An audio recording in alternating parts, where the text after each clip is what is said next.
Welcome to Voices of Inspiration. I'm your host, Amelia Old, and today you're in for a captivating conversation with Kamal X, a self taught documentary photographer based in Brooklyn, New York. Kamal's journey is a testament to the power of storytelling through the lens of a camera. In 2015, Kamal made a life altering decision to travel the world, dedicating this adventure to his best friend who lost his battle to colon cancer. This personal commitment ignited his creative spirit, shaping his unique style of revealing the hidden narratives of humanity often overlooked. Kamal gained significant recognition in 2020 during the Black Lives Matter protest in Oakland, California, and Washington, D.C. His impactful images were featured in the New York Times, and a series of beautiful Oakland, D.C. earned him second place in Lens Culture's Black and White Photography Awards. In 2021, Kamal was prominently featured in Apple's hometown campaign, celebrating Black photographers across America.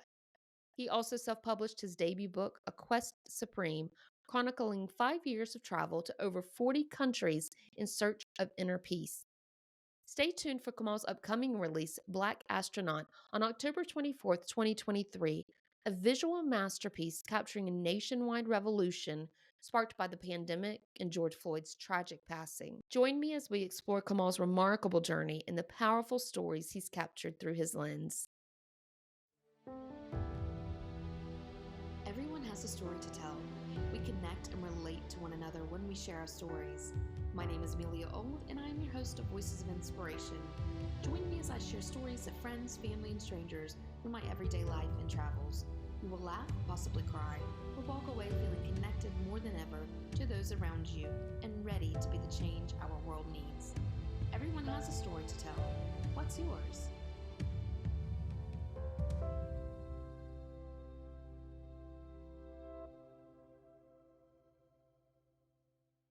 Thank you so much for joining me today. I'm really grateful that you took time out of your busy schedule to be with me and to share your story and to talk about your journey. Yeah, I'm definitely so thankful to be here. Excited, inspired even because I think it's just beautiful connecting with new people and having meaningful conversation because you really we're creating right now and you never know where it's going to go, but I really feel like something amazing and beautiful is going to happen. I agree. Thank you Hmm. so much. So, your journey into photography started as a tribute to your late friend. Can Hmm. you tell us more about how that decision unfolded and how it shaped your creative path? Yeah, it was very see, I lost my best friend Drew. We were, I think, 26. I'm 37 now, Mm-hmm. and he passed away from colon cancer. And I remember when that during this whole process through chemo and everything, it was such a we didn't understand what any of it really meant. At that age, it was just like you'll be fine. Like being Mm-hmm. supportive and being great friends in the way we could, but we didn't know the severity. We didn't think he would pass away, basically. So I remember it was a Thanksgiving, and something made me come early. I was living in LA, and he's in New Jersey. Something made me come back early. Like I was just like, let me just spend some extra time. Um, I didn't even know he was in the hospital. And I got there and he was in the hospital. And when I went to see him, he looked, nothing like who you know, used to seeing. And I realized immediately how serious this was. But at the same time, I still didn't think, I'm pulling from to pull through. So when he unfortunately, transitioned, my world completely collapsed. And at that point, I was a life coach and a personal trainer living in LA. I was working at Equinox actually, and I had my own little thing on the side I was doing. And I remember I just literally dropped everything. I said I had nothing to give to anyone. this is this was such a catastrophic experience, and it was so weird because I didn't even know how to feel about it. Like you watch movies, you hear about things, you see other people, but I guess at that age, that level of that type of situation is just such a even a best friend at that, not a associate or someone, but a best close friend. I remember I didn't know how to navigate it, so I'm happy that I made the choice to just drop everything because Yeah. I just it was I don't know what else I would have done. And what I did was he loved that I was a free person. So for him, he was actually claustrophobic. He's the funniest person I ever met in my life. And he was claustrophobic, couldn't get on elevators. It was such a thing when we went to clubs. It was so funny, but like no planes, nothing, you know? So I was at that point, I lived in LA. I moved to Atlanta before. So he looked at me as like this freedom person, like, yo, I can't believe that you just get up and go and find a place and find a job. Like, it was just such a, he really loved that about me. And to me, it was just me being normal. Fast forward when that happened, I said, what can I do for my brother that he liked about me that I can just push it times 1,000? And it was travel. So at that point, I just decided to get a bag, go to and I never backpacked. I never knew anyone in my family that did it. It wasn't like my friends. This is a completely foreign concept to go backpacking. And I went to Cambodia, Thailand, and Laos for 40 days, Wow. and life shifting experience to say the least. Extremely uncomfortable. Didn't know what I was doing. I remember I came out there with like so much luggage, it was crazy. Like I had this big bag, and when I was with this group, they was like, "Hey man, how are you gonna like get new stuff?" It was like, and I You had don't like need all that my much. gear, sneakers. I didn't know how to be a traveler. You know, I was Mhm. dressing like the way where I'm from, and it was a life shifting experience, and I grew so much, and I became like, I just kept going, and that one trip ended up being off and on traveling for 5 years to over 40 different countries. In between that time, I think I was in Ecuador, and I met a friend named Anna, and we were sleeping on a volcano. And what was happened? And oh, we were taking pictures of the erupting volcano that was across from us, or something like that. And I was taking a picture with a 4S, and she was like, she asked me, "What do you shoot with?" Because she assumed I had another camera in my bag. I said, this little 4S," and she had a real DSLR. So she's looking at me like, okay, you're gonna have to change that around. You've been traveling the world, you've seen all these countries, you're seeing this." And then she took one, she had a tripod and everything. She was with another friend named Miles. They both were photographers, and they showed me the picture from, it was like a Canon 6D. And I remember I was like, whoa. She was like, yeah, this is full frame. I'm like, oh. So I remember looking at the camera like that picture versus my picture was whoa. So I immediately brought a Nikon D33, 3300, I think it's called, and started shooting. And that started as just taking pictures as I was traveling. I was finding healing. I was finding purpose. I still, I'm trying to deal with the grief, and I was like getting it out through experiences and meeting people and Mm, getting to know myself on a different level. mhm. And all this was happening with a camera in my hand. So it kind of like naturally came out of, not out of nowhere, but it was very unexpected. It was very unexpected. And people started giving me compliments like, yo, your photography is pretty good. I'm like, I'm thinking Instagram algorithm stuff. I'm not thinking, oh, I'm an artist. I'm just like a person trying to, Mhm. get sponsors and things of that nature. And I remember it was a friend of mine when I was living in New York. She saw my place. She was like, yo, you're an artist. And I was like, I accepted it. She was a teacher. And I was like, you know what? Maybe there's something to this. People keep bringing it up. And I just kind of like leaned in, and things started opening up. It wasn't easy though, but Mhm. I, it was like, it gave travel purpose. It gave the journey I was on purpose.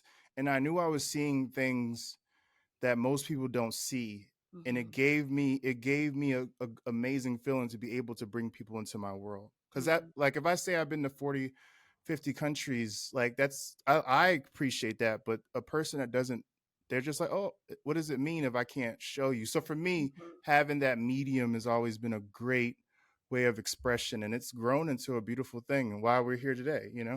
That's so incredible. One thing I want to say back to about your friend Mm-hmm. is I think I want to commend you for being there for your friend because my Mm-hmm. husband and I, we're on the board of a nonprofit, Cancer for College, and they give college scholarships to cancer survivors.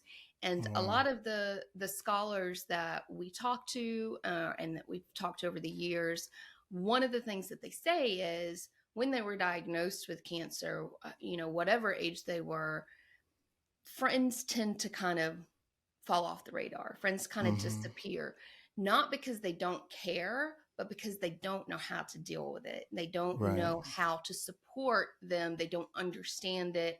And so the easiest way for them is to kind of just like, you know, close off and Yeah, not be there. And so I definitely. really commend you for being there. I think that that is an incredibly important.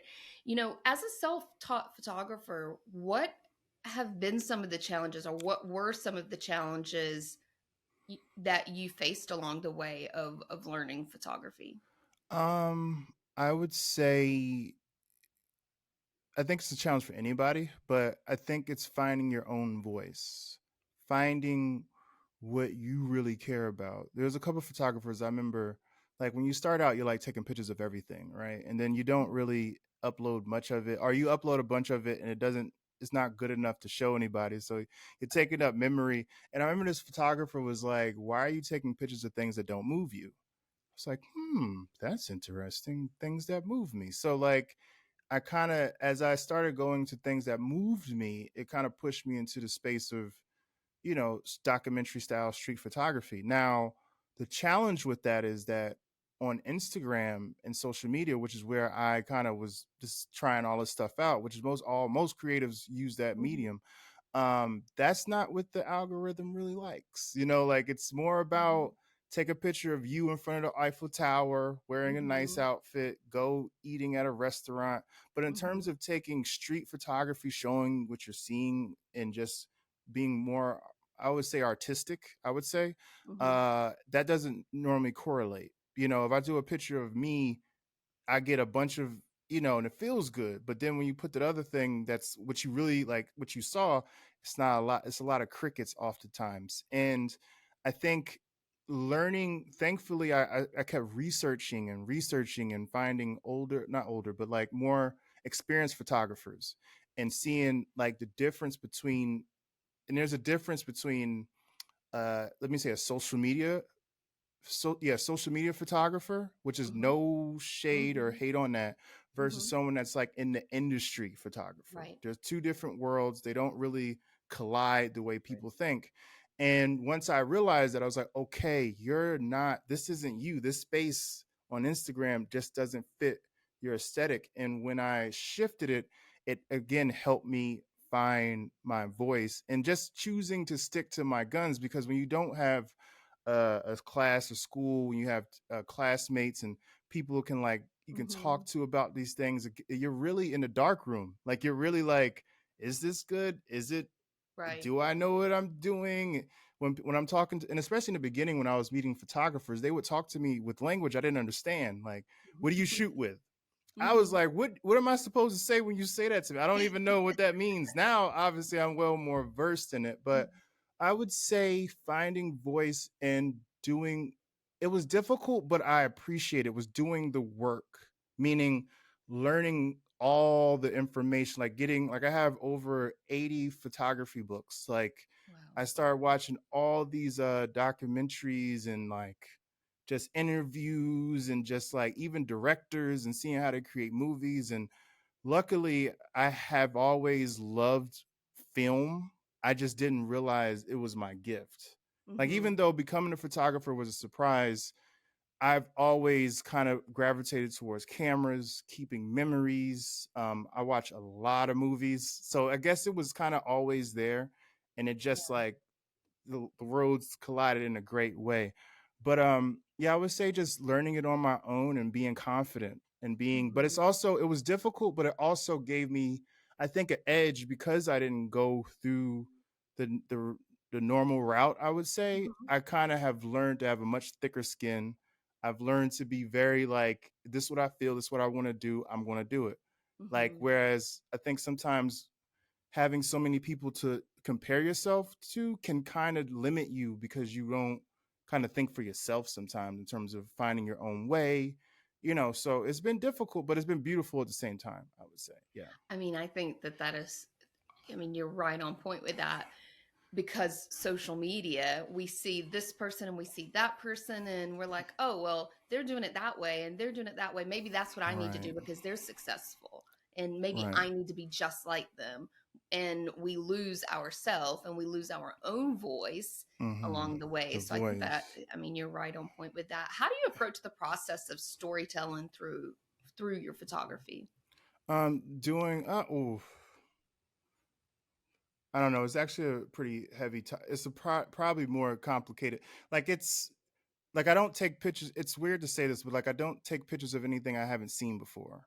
Mhm. Like it's a process. It's like if I'm feeling something, it like Black Astronaut, the book that's coming out, right? So obviously that's a little different because when George Floyd passed away, Ahmaud Arbery, the pandemic, women's rights, Trump, all that Mhm. was happening. Before that, I was sitting looking, learning about photography, seeing what happened in like the 70s, the 60s, the 80s, going through photography books, Eli Reed, all types of photographers that, especially civil rights movement, Million Man March. And I'm just thinking to myself, wow, I will never get that opportunity. Like, what was it? It had to been, it sucked to be having those struggles, but to be a photographer during that time, to be able to take those photos, like America doesn't do that anymore. Like in Mhm. terms of from a photography Mhm. standpoint. So in my mind, the intention's been there. Like I hope something, you don't want it to be bad, but you're like, I'm a photographer and I want to document something that really matters Absolutely. to our country and our history. And so when that all happened, I knew I had the call. I knew this was Mhm. like I'm ready. Like, there wasn't a, oh, let's just do this. I knew this is a moment that I need to take seriously. I knew that I wanted to make something of this that matters to myself, my Mhm. friends, my family, and hopefully, you know, other people. And so I think the process is a very well thought. Like the next project I'm working on is another one that I've been just talking about with friends, and it comes like through me versus it being like, oh, that's interesting, I want to do it. It's like a slow process, and that way I'm more emotionally connected to the work. And I think when you're more emotionally connected to what you're shooting, it shows in the photography versus if you're just taking pictures of things. It's like you might be really good at photography, so maybe like you're artistically amazing, but like the feeling you Mhm. might miss, Mhm. and so that's kind of my process in terms of, yeah, That's great. yeah. And the focus of your photography is on revealing hidden truths of humanity. Can you Hmm. share an example of a story that you've captured that really resonates with you in this regard? Well, it's funny because we're kind of talking about it one, and Mhm. and it's in the project, the Black Astronaut project. It's there's a photo where it's a woman in an astronaut suit. She's like bent back, her hair is going down, and she's looking to the sky. And in the back, it has a word saying, "Don't be a slave to the algorithm." And within that photo, there's also, if you look closely, there's a lot of photos of iPhones with X's on them, Mhm. like just crossing them out. And the whole idea is like, when I was taking those pictures and just like all throughout America, when America was locked down, I was risking it all, literally before we had the vaccine, before we knew how dangerous the actual COVID was. We didn't know. Mhm. And I remember seeing all sides of the argument because I was just very open minded and I didn't want to get one side of. I went everywhere, and what I noticed was there was definitely levels of, you know, outrage based on we're supposed to be outraged versus thinking about independently about what you feel, Mhm. what is actually going on, being able to listen, hear one another. Like I saw so much discourse, fighting, yelling, and I'm just thinking to myself, like, no one's talking with each other. Y'all are talking at each other. And I saw a documentary on Netflix, I think The Social Dilemma, I think it's called, or something like Mhm. that, where he Mhm. goes into how phones are like getting our minds and I was just like, man, that's I want to say something about this in my own way. Like, you have to kind of unplug and get into the world, like, because when you actually go into the world and talk to people, connect with people, you know this from traveling, like when you meet people, it's a totally different reality than what you may see on your phone. Absolutely. And it's becoming more and more prevalent that I think people are being warped in a more closed off reality. And I just want that was my way of like, making a statement to make people, not make, but hopefully inspire people to think differently, to take a step back instead of always trying to have the answer, always Mhm. having check like got it all together. Like, it's okay to not know. It's okay to be unsure. It's okay to to take time to listen and not have anything to say for a Mhm. change, you know, like, and that's kind of where I've been with a lot of things. And that's one thing I love about photography. It gives me a moment to sit back and watch, and it can get very real, emotional. Um, but that's what makes life worth living to me, you know, like Mhm. getting into the truth and getting uncomfortable in a good way, you know. So Yeah, I mean, that's you're one of the right. photos, yeah. It's okay to sit back and to observe and to form your own opinion Hmm. versus everything that you see on social media or on television. You're absolutely right. And it goes kind of to what we were saying about the photography, in Mhm. terms of, you know, you take a picture. If you look at a lot of art, let me not say art, but like in terms of photographers online, I'll say you can start to see the same kind of photos over and over again. Mhm. You'll start to see this pressure to fit into a box, Mhm. and you may think that this is me, but the question is it you? If you haven't taken the time to step back and really ask yourself, like, how do I know am I really so far out the box, or am I following something and I haven't been in the world enough to really be able to get a real image of myself, you know? So Yeah. self-reflection is so important to me. That's what helped me continue to be healing through the process with my best friend. And, you know, it's a powerful tool. It's difficult, but it's a powerful tool for sure. Yeah. Now, when you captured the 2020 Black Lives Matter protest, what was it like being on the front lines of such a historic movement? And how did that influence your perspective as a photographer? um Extremely emotional. Like I was saying, it was there were, 'cause especially as being a black man, you know, like there were moments, especially tense moments between police and civilians, with very a lot of yelling, a lot of great arguments being given, words of just truth and honesty, crying, like just, and you're shooting these events. I'm taking these pictures, but I really want to be yelling with them, you Right. know? So it's not, Yeah. it's a very confusing place to be, but you're there, but you want to, you know, the image is, that's my way of yelling, getting that image so it can live on. But I remember there were plenty of times where I just started crying as I was taking pictures. Mm. You know, I remember the first time I went out, actually, there was a huge rally in San Francisco, and there were like, it was a lot of people. This is like in the beginning when like George Floyd just happened, and they were doing, if you remember, there was like a lot of videos of like all these people marching, and this was against the COVID lockdowns, and this Mhm. was a very large gathering. And I remember I just started crying also because I was, you know, and this San Francisco does not have a huge black population. Oakland's a little different, but like San Francisco Mhm. doesn't. So I remember standing out there, and I was one of the few black people like in the area, but the level of sincerity and I guess I don't know what to call that, but just love I was receiving, Mm. and it was very authentic and real. Was very uncomfortable for me, but very emotional too. You Mm. know, you can just feel that we all were like, we get it, you know, or we're trying to get it.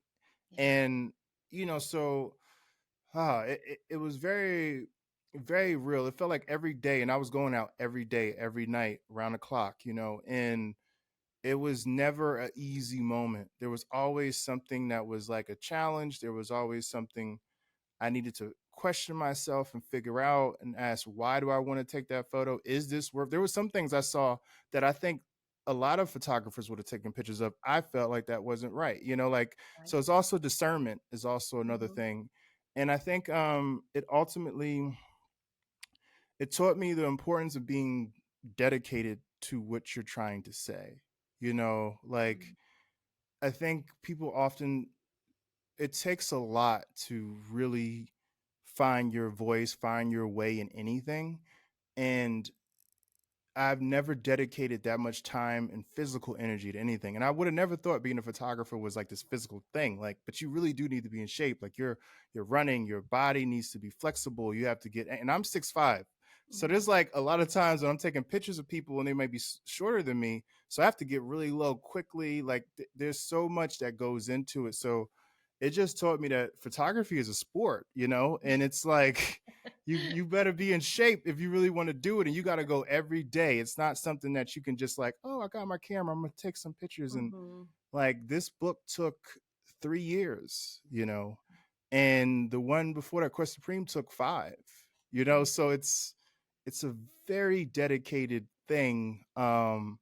But I love it. So you kind of have to love it if you really want to, I think, excel in photography. It's something you can't cheat it. True. You cannot cheat it. You just can't. You don't have to buy expensive equipment. You don't need to do that. But the work, you have to every day. You got to be like zoned in to do something, I Mhm. think, special. Yeah. Mm, absolutely. Now, you just mentioned A Quest Supreme. It Hmm. documents your travels to over 40 countries, as you mentioned Hmm. earlier, in search of this inner peace. What were some of the most transformative experiences during your global journey? Oh man, that's whoa, that's a lot. Wow. Um, so many. Oh, there's so many. I remember it was one in the beginning. There was so many, but there was one when I was in Thailand, the first trip, the 40-day trip, and we did the full moon party in Copenhagen. I didn't even know that was on the list of things to do. So like I'm so removed. I don't know anything about like I remember like cause I was with a tour group of young people that were just like so I because I didn't know how to backpack. So Mhm. I remember we would be like, "Hey, we're going to Cambodia." I was like, "Okay, what parts?" They're like, "Oh, you don't know where we're going?" I'm like, "I don't know." Everything was a surprise. Like they would take me to the temples. I'm like, "Oh, wow." Like I didn't know. I Mhm. wasn't prepared. I just had really nice clothes. That's it. um and we went to the full moon party. I knew nothing about what this was. They were telling me like, "Oh my god, it's like a big rave and it's at night and a full moon." Like, wow, really? That sounds amazing. I can't believe I'm doing this. So I remember we did it and we like wore like the highlighter clothes. It was like I think 7 of us, and this is like at the end of this is like how I ended that 40-day trip actually. So I got to see some of the people I met in the very beginning, and it was just a very loving, like fun, but just embracing each other. And with the full moon and the beach and the music and just I just remember feeling a sense of like, yo, this would have never happened if you never took a step forward. If you never Mhm. stepped out of your comfort zone, you just met 7 people that you're going to be friends with the rest of your life. I am still friends with them all. They're from all different places. You would have never not in wherever you were living. So just that level of seeing how intention really affects like when you walk into the things you want to do, how far it can go. Another one was this is really small, but I was in Indonesia. I was in Bali, and there was the Gili Islands, and it's amazing. I love the Gili Islands. I did like 10 days there, and I remember at this time I was asking people, "What does your name mean?" I would walk up to people, and I really enjoy meeting people, and I was like, "What does your name mean?" Like I would really be curious. People have interesting name meanings most of the time. I remember this one guy. He was just like, I don't. I remember we were like on the beach at like 4 o'clock in the morning. It was beautiful, the waves, and there was these random couches on the beach. And this is Bali. This is amazing, you know, like and it was like all of us all around the same age just kicking it talking about life sharing our struggles with not knowing who we are parent pressure career pressure relationship pressure but we all kind of like let it out that night and just like it was like a freeing moment and one of the guys that I asked that to he's like I don't know what my name means and it was really like he was in his mind about it so the next morning we were leaving on a boat to go to the main island to go home and he's running. It was like a movie. He's like, come on, come on. He's like, I know what my name means. And I can't remember what it was, but it was just such a beautiful moment because it's like, wow, again, these connections, these moments that you Mhm. might not think nothing of, you're shifting people's lives and they're shifting yours at the same time. Mhm.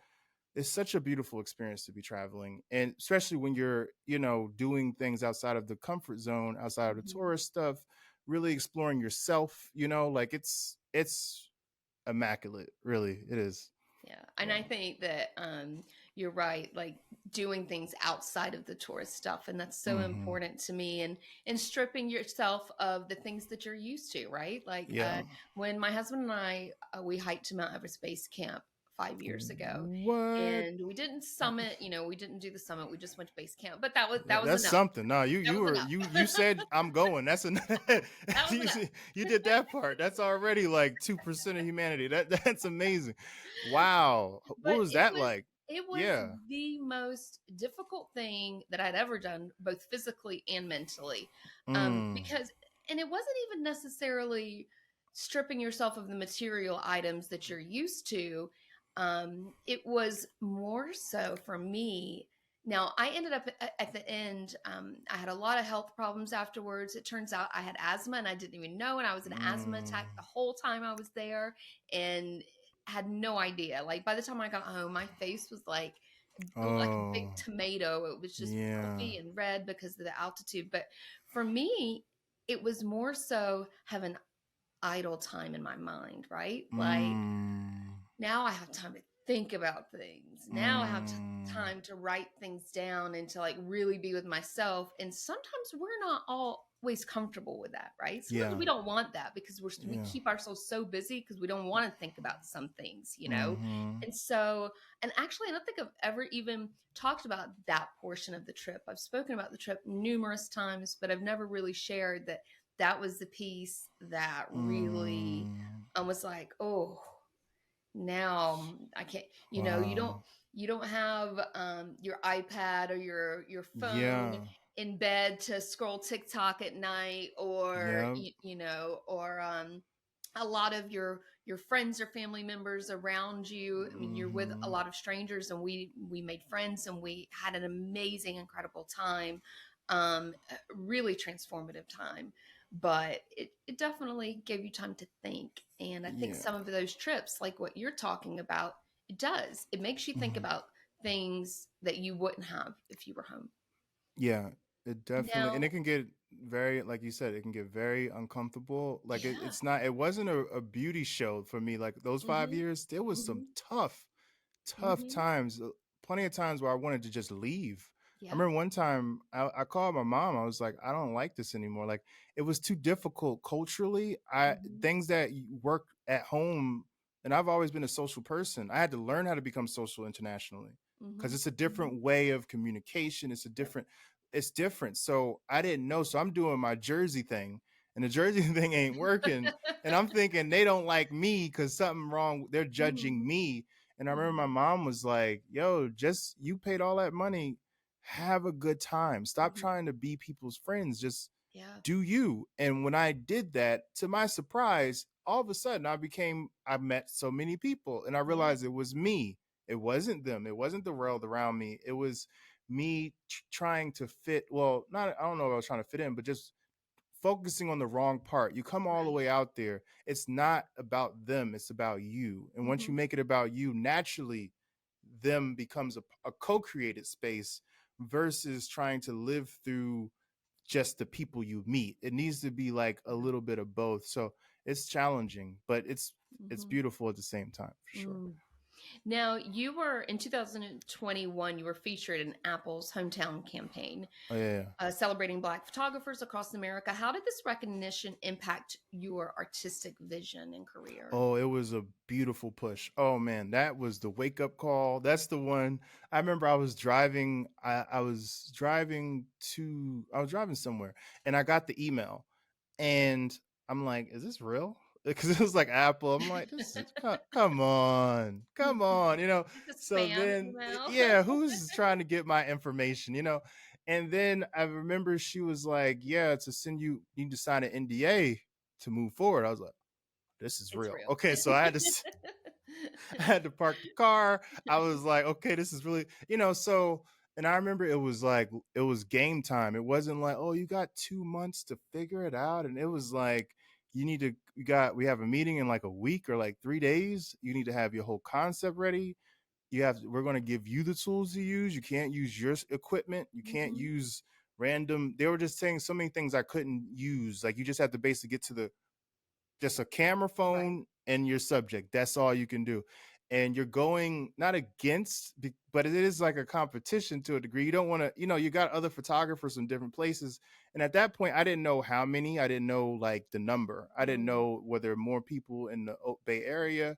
I didn't know if it was going to, I didn't know. So I love the challenge of it. And it was such a beautiful, not beautiful, but um, I don't know, like it was like game time. Like it was like, and you either step up to the plate or you get scary and you drop the ball. And I kind of really do well when the odds are against me, like stacked. And I think, and I didn't know it was going to be billboards, anything or commercials. Like they didn't say any of that. They were like, this could happen, but Mm. we'll see. They didn't even make it seem like it would even be chosen. Like, we got to see what you do and then we'll make a decision. So when it got accepted, and then it went online, it went to billboards, it was on the Super Bowl. One of the photos was in the Super Bowl commercial. Wow. It was like, yo. So again, some of the stuff I was saying earlier about like, yo, you just have to really believe in yourself and not be afraid to do your voice and have your voice. Because even in the photography I took, like, I didn't want to do anything that was similar to anybody else. Mhm. And I remember when Mhm. I was telling them my concepts, they were like, okay, I mean, we'll see. So, but I knew it was like, it wasn't necessarily what they might have wanted to hear. But I don't know Mhm. that, but I felt Mhm. that way. But they were very supportive and beautiful people. I love everyone over there. And yeah, it was a great growth spurt, I would say. And after you do something like that, there's a couple of pressures. Not one, you do feel good about yourself. It opens a lot of doors, but also it's like, okay, you now what? What are you going to do now? It's like, how do you push the envelope as a Mhm. creative, as an artist? What's the next level of, and that's the where I'm at. That's one of the more conversations I have more consistently. And now I really understand this part of artistry when you've gotten out of the beginner stage, so to speak, and you're like in your career, you've done some things that you really are proud of. And it's like, okay, how do you push the envelope? How do you continue to recreate? Do you recreate? Do you Mhm. go a different lane? Mhm. It's such a very, it's it's a thing. It's a Yeah. thing, and I understand it, and I think the deeper I get into it, the more I have an appreciation for other artists, Mhm. and especially the ones that have had longevity, the ones that have continued to stay consistent, the ones that continue to grow. I think growing is like, you got to put the time in, you got to put the effort in. And so yeah, that Apple experience really opened my eyes to just what I can do, and also being ready for any moment that comes my way. Like, I will Mhm. never be afraid of, I wasn't afraid of that event, but like, it, at least it wasn't in my head now. It was like I had real, I played that out and it went very well. And I try to, I just keep that mentality moving forward the best as I can anyway, I you know. think when we do progress in our careers or our passions, oftentimes it's us getting in our own head, right? When we want to Yeah. push the envelope, we're like, get, what they say, imposter syndrome. We're like, well, do I Yeah. really belong in this space? Like, is this really Mhm. for me? Am I really good enough? And I think that oftentimes it's just us getting in our own head, Yeah, yeah, definitely. I've me been having included. lots. Trust, it's a part of the process, but you gotta like Mhm. remember, like, Mhm. again, don't be a slave to the algorithm. Like, don't let any, like, remember who you are. Like, remember who you are. And I always tell myself, whenever I'm feeling uncomfortable, whatever I'm like questioning myself, be like, remember your story, bro. Remember your reason. Like I told you about my best friend. His birthday was March 7th. Mine is March 5th. One of the reasons I wear this hat all the time is because of the 7. It's like he's constantly with me. And it's like when you've dealt with stuff like that, Mhm. it makes those things and other people like secondary. Like, I'm not going to let you defeat me after I've Mhm. triumphed through these real things. This isn't whether you make it or break it. There's been things I've had opportunities that I not failed at, but it didn't go the way I wanted. There were big opportunities, contests that a finalist didn't work out. I gave my all, but I won't let that defeat me. It's like, it Mhm. happens. It's just a part of the game. But just Absolutely. remember your reason. Remember why you're here. Yeah. Hmm. Now, the power of visual storytelling is immense. How do you hope that your photography can contribute to a better understanding of complex social issues? Doing the work again, like really diving into things. Like, I think as a photographer, especially in today's culture, and I've only learned this from the older photographers that I've connected with over the years and followed from afar. They always say young photographers leave too quick. They Mhm. say we go to scenes, we take pictures, and we're the first people out. And it's like you need to stay. You never know, you might miss that one shot. It might be just Mhm. one moment at the end of that event or wherever you're at. Like, don't be so quick and hasty. Even in the making photography books, like nowadays, I think some photographers are doing it like within a year. It's like you didn't really dive into that Right. topic. It should take, like, this next one I'm doing, I'm expecting this to take at least 4 years, like. Mhm. And I think giving it that level of respect of whatever you're trying to say, I think that's how you make a statement versus looking at things from just the top of the cover instead of really going underneath and really learning about and showing respect to who you're taking pictures of. Mhm. That was one of the reasons with Black Astronaut that also motivated me, because I feel like a lot of the photos weren't realistic to what was actually going on. I think the photographers, maybe they just didn't understand the emotions, like how I was crying at the Mhm. police line. Like, maybe because I really understand what's happening, maybe that gave me a different Yeah. eye into the situation. There was also times, where I was at different rallies, and I think because I got access. I got access because we recognized each other and they knew what I was there for. There was a trust there. So I think Mhm. the same thing goes with any topic you go into, and that's based on every photographer, every moment. It's like, are you here just to take photos, or are you going to like be a part of this experience with the subject? Are you going to really dive in and show respect and gain their trust? Instead of taking photos, you're actually like taking, like, making photos with the subject. I think that's something that I really learned, and that's something I try to do. And I think that translates differently when you're seeing it, because it gives the honest, something that might not be seen, something Mhm. that might have been missed, nuances that are like, wow, like, it's Mhm. even like if people, maybe someone's not a photographer, like, just think about like having interesting conversations with people. How many people are with friends, but because they don't kind of go into deeper topics or ask different questions, they don't know a lot about that person. But if you, Right. put actually start to spend time and turn the TV off, turn the phone off, and communicate, you might, wow, I didn't know you. Mhm. It's the same thing with Mhm. artistry. It's like taking your time, like, just, and you'll find out new things, and then it'll help in terms of the fact that so many people are trying to do the same thing you're doing, because now, photography, media, everyone's in the game. So how do you find your voice? Mhm. How do you stand out? And Yeah. I think you stand out by doing the work, because Mhm. most people, I find, the way society is run now, it's like quick, quick, quick, quick, run, run, run, run, but it's not. Let me just chill, let me see what's going on here. It's So a yeah. society of, immediate satisfaction. Mm-hmm. We want something right now instead of really putting our time into it. And again, like I mentioned earlier, sitting back and observing and taking it in. You mentioned establishing trust, and that kind of leads me into my next question. How do you establish trust and build connections with your subjects, especially when you're documenting these sensitive topics? um I think that's intuition, that's life experience, Hmm. that's compassion, empathy, you know that's, yeah, you got to take your time. You can't like come in there and just start shooting away. You got to like introduce yourself to people. I've become very good at, like, it's like to ask someone, "Can I take your picture?"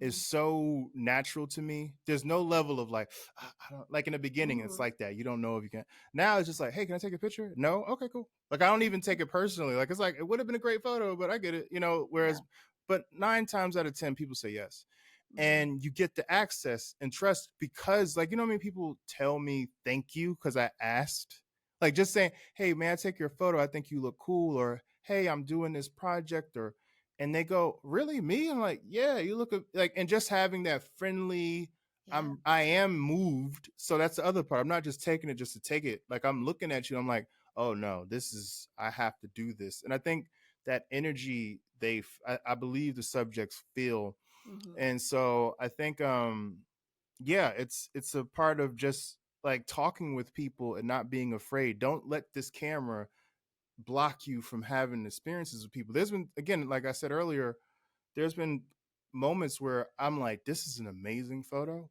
but out of respect for this moment, I'm not going to do it. I have had moments with friends and family where like I have my camera and something emotional might be happening, and I'm like, my discernment tells me, nah, it's just not worth making them feel disrespected or taken advantage of or whatever are uncomfortable, Mhm. so I've just, that's something that's really important to me. And it's just connecting with people. And I think, like, I always use the like Karate Kid, like the wax on wax off thing that he taught Daniel's son, is like, yeah, like when you're going traveling the world and you're getting used to meeting people and going to these hostels, and it teaches you how to connect with people. So I think Mhm. that really helps me. It's almost the same thing. It's like I'm open, I'm cool, I'm non-judgmental. That's another thing. Non-judgmental is the way to go. Like, there's so many moments. Like, I've been to an I went to a few anti-vax rallies, Mhm. and outside looking in, I would think, oh, this isn't what I want to go to. But Yeah. and but it was a beautiful challenge because like I was seeing things that I didn't necessarily agree with, Mhm. but I gave them the same respect I would give anybody else. And Mhm. as an artist, for me personally, that's important because I Yeah. know there's situations where I might not fit a aesthetic that people are comfortable with. And I've been judged by what I seem like or what preconceived Mhm. notions they have of me, and I hate it. So it's like you're almost paying it forward as a photographer by showing people that respect. And I think what you put out into this world, you get back. And I've had some beautiful experiences based off that, so, and I continue to do, and most of the photographers I've learned from, they've all kind of had the same kind of thought process. The ones that get those Mhm. photos where you're like, how did you get that? It's like, where, how did you? And it's like a conversation. I talked to them, I spent time with the family, I lived with them for 2 weeks, I helped them with their, like, it's like you have to really immerse yourself. And that's the part, you got to dive in. There's no cheat code. There really isn't. Like, you got to go all in if you want to do something special. I believe so. Yeah. Well, and that's what sets you apart from an artist in traditional media. Mm. You're a storyteller. As an artist, what role do you think art and photography play in fostering empathy and understanding among diverse communities? Um, it's a great way to see the other side or to see things you might not understand. Like, and there is a difference between experiencing something and looking at something, but I do think that it helps. It's a part of the process. Like for me, movies, growing up in Newark, New Jersey, like no one, we did travel a little bit. Like we went, but we mainly went to South Jersey. We went to Vegas every once in a while, and that was like, whoa, like, but we weren't hopping on planes left and Right. right. So travel wasn't a part of um what I was used to. Movies was my way out. Movies Mhm. was like, whoa. And my dad used to take me to movies all the time. And it was like seeing this world of like, whoa, they got those kind of toys, or Mhm. they're in that Mhm. place, or they're traveling Right. in that. It was like an eye into something. And it's not the same as doing it, but it gives you it does something for your visualization and like setting the tone, I guess, or some sort of thing. So I think the same thing is true of photography as movies were to me. It gives you an opportunity to learn about things you might not understand, and that's Mhm. the thing. But it also becomes a question of the individual that is you. I think people need to seek these things too, because they're not going to find you. It's Mhm. very rare that you just hop and find something that's going to open your mind. Like, you have to kind of have an open mind and be curious. The curiosity starts, and then you start finding books, you start finding movies, you start reaching out and diving into yourself and reading books and things of that nature. And I think it's like the seeker will find the thing that can help grow their mentality and empathy and understanding. So it's almost like once you make a choice, there's infinite things in the world that can help broaden your mind. So I think photography is like it's an opportunity for someone that's already made a choice, Mhm. versus it being something, if you're not ready, you're not going to see it.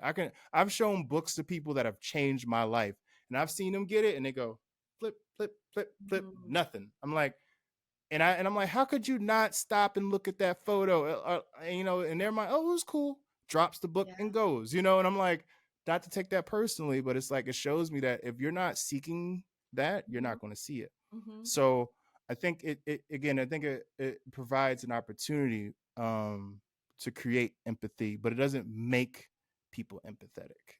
Mhm. I think so. Yeah, Now, you've for sure. spoken about your new book, Black Astronaut, a little bit, and it Hmm. explores a nationwide revolution ignited by the pandemic and George Floyd's passing, as you mentioned. What Hmm. inspired you to document this particular moment in history?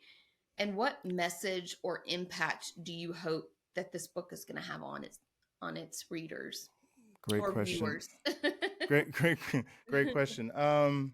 Yeah, I would say similar to, like, again, seeing all those, learning so many photography books of civil rights movement, the hippie movement, the peace movement, the peace revolution, the women's revolution, all of that were like a lot of the books that really I really was like I felt like I was learning. I felt like it was giving me an eye into something. And then from an artistic perspective, I was, actually seeing how it was done versus what Instagram will show you, like real Mhm. photography. And I feel like once that, everything happened, like, George Floyd and again, the emotion that we all felt when we watched that video, a different level of pain that I've never really experienced in that way, given that type of situation. And it was a wake up call. And I didn't know I was going to make a book out of it. It was just, I knew that I needed to do my part. And I said this to a friend. It's like, and I remember at that time, so many people wanted to do more, but they didn't know what they can do, especially with lockdowns. And it's like, Mhm. what can I do? I don't know what to do. Like, I can post, I can send money, and I get that because it can be difficult. You can't just change something with a blink of an eye. It's like, it takes work. So the fact that I was a photographer and I actually could do something, I didn't take that for granted.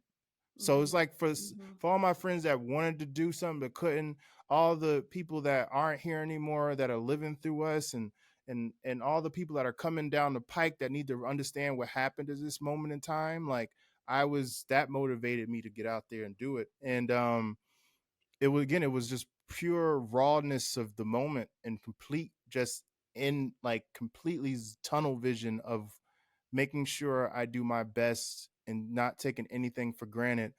um and yeah, and it became a book. I realized maybe a year and a half of taking photos and seeing that it was something was happening, because you don't know, you're taking photos, and for me, you don't really know if you have anything that's worth that. It's just kind of Right. like, okay, let's see. But then it was just the images were just speaking so powerfully, and I was like, nah, this is something. And I was so thankful that I chose to wait also, because there's a lot of books that came out by the end of that year, like 2020, end of 2021, 2022, they were already like published and out. And I'm like, it's not Mhm. over yet. There's Mhm. so many other things that are going on, especially like the women's movement. Like there was so many things that are happened that I'm happy I was able to incorporate into the book, because I really wanted it to be about this bigger picture of everything that America is trying to say. And Mhm. I didn't think it was, of course, the pandemic and George Floyd ignited it, but we're still figuring stuff out. Like I could still be working on that book if I wanted to. But I felt like the time was right at that point, like about 3 years in. And yeah, it's been a very, very meaningful journey, I would say. Something Mhm. that I definitely ha- like. A Quest Supreme was a beautiful book, and that was me just living my life. That was about me and Drew finding my peace. This was about showing up for all the people that are responsible for all the beautiful things I have today. The freedom that I have today. and it was my way to give back. Mhm. Honestly, it was my way to like risk my life because I knew it was bigger than me. And to see where it's today, it hasn't come out yet, but just seeing the great things that have happened in between, and the opportunities that has opened in the conversations. And I really, really cannot wait till it's out and I can have further dialogue with people because this has been so close to my heart. I've seen the book a million trillion times. So it's like the images are very, very close to me to a point where I don't even have perspective of them anymore. It's like, Mhm. so I really can't wait to see people's to get some feedback on it because I think it's a very great opportunity to reflect on those times, but also through that reflection I believe it creates the possibility of like thinking forward about where you want to go. Mhm. And that's one of the reasons why I chose the concept Black Astronaut at versus it being just a book about America in crisis or something that's more along the lines of if you know what it is as soon as you read the title. Mhm. I wanted to create a concept within it so we continue to realize we need to go forward. And the whole concept is Black Astronaut because when I felt like I left my apartment when you had COVID in the air, so you Mhm. didn't trust the air, and then America seemed like a brand new place that didn't make any sense. Like I felt like I was in a new world. Like people Mhm. were running, rioting. I'm like, what happened to the America I knew? And if you think about an astronaut, what they when they go into the moon or wherever they're going in space, everything around them is trying to destroy them. Everything around them is unfamiliar. That suit lets them go into very dangerous places and be okay. And I felt like that's what I had to become to take those photos and to create this project. So and I'm continuing to go forward in everything I do. And I want that for everyone else. Like, cause I feel we all deal with stuff like that. We all are in uncomfortable situations. We're all like in places that might be unfamiliar or places that are trying to take advantage of us or whatever it might be. And we need to be strong. We need to be vigilant. We need to be realize who we are and know that nothing can stop you as long as you remember who you are and believe in yourself. And that's the deeper concept of the book. So that's my hope that people get from it reflection and inspiration to grow and fly forward. Yeah. I think that is a beautiful concept, and I am so excited for you. Where can our listeners find you online, and where can they pre-order Black Astronaut? Awesome. Well, the easiest way I would say, well, my Instagram page, I have all the links. They're all in there. But my Instagram, I am Kamal X. So I am KAMALX. That's my Instagram. But if you also go to Amazon right now, you can pre-order. I'm not sure when this will come out, or just order it on Amazon. If you type in Black Astronaut Kamal X, it pops right up. If you just put in Black Astronaut, it pops up. Put in Kamal X, it pops up. You'll see me with an astronaut suit with a big yellow X. And that's me, and you found it. And yeah, any support, it goes such a long way, such a long way. This is my first major publication. The first book was self-published. This one is with a publisher out in UK. So this is a whole different level of so more books to sell. And it's a beautiful challenge, but it's also beautiful because I think it into the possibility of it being into more homes, more people, more experiences, more conversation. And so anyone out there that's curious and would like to check it out or support, I would greatly, greatly appreciate it. You definitely won't be wasting your time or your money for sure. And I will make sure to link to your Instagram and to Oh, the link awesome. to Amazon for you to purchase it on the show Mm-hmm. notes of this episode. So I have one last question for you. I ask everyone this.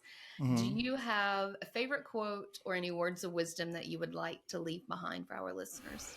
Ooh, favorite quote. Man, that's a ooh. Well, there's so many because I'm thinking of Prince because I love Prince, but I can't think. I know I don't want to mess Prince's quotes up, but I'm also thinking of Muhammad Ali Hmm. and because Muhammad Ali I draw a lot of inspiration from also, and it's quick because I don't remember the whole thing, but he literally says I'm the greatest. He says that, and I'm Mhm. not using that in a way like oh I'm the, but more so like that level of faith in yourself and that level of dealing with the world against you and not being afraid and standing up for what you believe in. That's what I pull from when I read that I'm the greatest. When I'm seeing him say that and I'm seeing him be the heavyweight champion of the world at that time period, with all the things he's dealing with and speaking out and being just one of the greatest leaders, fighters of all time, it's like, whoa, it's just like I pull from that and I think about that when I'm down, when I'm working out, if I'm like getting tired, I imagine like, what would Muhammad Ali say, man? He would be like, get up, you're the greatest, so like I always keep that in my mind of just like keeping me going. And it's a good mantra. And yeah, it's a positive vibe. And then there's some Prince stuff, but I can't think of it right now. But Prince is amazing. So check out Prince. Check out Prince. Thank you so much. Thank you for joining me today. I am incredibly grateful for you in this conversation. It's been Me just too. really amazing, and I'm really grateful that you took time out of your day to be with me. Oh, I genuinely enjoyed all of this. Your questions were amazing. Connecting with you, I love your ability to converse and to share. And you have such an interesting story yourself. I wish you all the best and continued success in everything you're doing. All the listeners, you guys have an amazing person you guys are listening to. I'm thankful to be here. And yeah, all love, all love.